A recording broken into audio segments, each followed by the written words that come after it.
வெற்றி வாகை சூடலாம் வாங்க சேனலுக்கு உங்களை அன்புடன் வரவேற்கிறேன். இன்று 10ஆம் வகுப்பு இயல் 1 உள்ள சொல் என்றால் என்ன என்பதை பற்றி தான் பார்க்க போகிறோம். சொல் என்றால் ஓர் எழுத்து தனித்தோ அல்லது பல எழுத்துக்கள் சேர்ந்தோ பொருள் தரக்கூடியதை தான் நம்ம சொல்னு சொல்கிறோம். அந்த சொல் இரு திணைகளையும் 5 பால்களையும் குறிக்கும். இரு திணை, உயர்திணை, அஃறிணை. உயர்திணை மக்கள், கடவுள், தேவர்களை குறிக்கக்கூடியது. 5 பால், ஆண்பால், பெண்பால், பலர்பால், ஒன்றன்பால், பலவின் பால்களை குறிக்கும். அதே போல மூவகை இடங்களிலும் வரும். தன்மை, முன்னிலை, படர்க்கை மூவகை இடங்களிலும் வரும். உலக வழக்கிலும் செய்யுள் வழக்கிலும் வரும். சொல் என்பது உலக வழக்கிலும் செய்யுள் வழக்கிலும் வரும். வெளிப்படையாகவும் குறிப்பாகவும் விளங்கும். சொல் வெளிப்படையாகவும் வரலாம், குறிப்பாகவும் வரலாம்.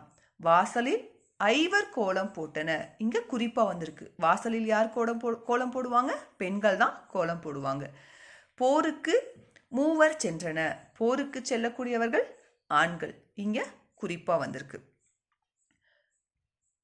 அடுத்தது மூவகை மொழிகள். மொழி தனிமொழி, தொடர்மொழி, பொதுமொழி என்று 3 வகையாக நம்ம பிரிக்கிறோம்.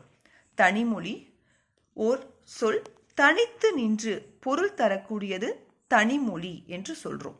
தனிமொழி பகுபதமாகவும் வரலாம், பகாபதமாகவும் வரலாம். படி, நட இது எல்லாமே பகாபதங்கள். பகுதி மட்டுமே வரக்கூடியது பகாபதங்கள்.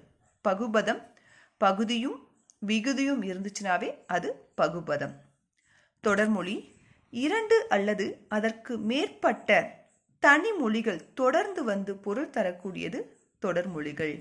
கண்ணன் வந்தான், ராமன் சாப்பிட்டான், ஆசிரியர் படித்தார், இது போல வரக்கூடியது தொடர்மொழி.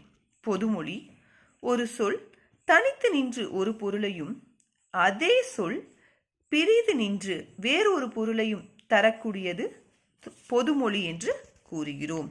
எடுத்துக்காட்டு 8. 8 என்பது ஒரு எண்ணை குறிக்கக்கூடியது. அதுவே எல் கூட்டல் தூ. தூ ஓர் எழுத்து ஒரு மொழி, உன் என்று பொருள் தரக்கூடியது. எல்லை உன் என்று பொருளை குறிக்கிறது. வேங்கை, வேங்கை என்றால் சேர்ந்திருக்கும் போது ஒரு பொருளையும் பிரித்து வரும்போது வேறொரு பொருளையும் குறிக்கிறது. வேங்கை, வேங்கை மரத்தையும் வேம் கூட்டல் கை, வேகின்ற கை என்ற பொருளையும் குறிக்கிறது.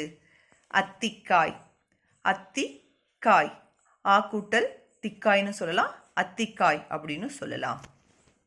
நன்றி.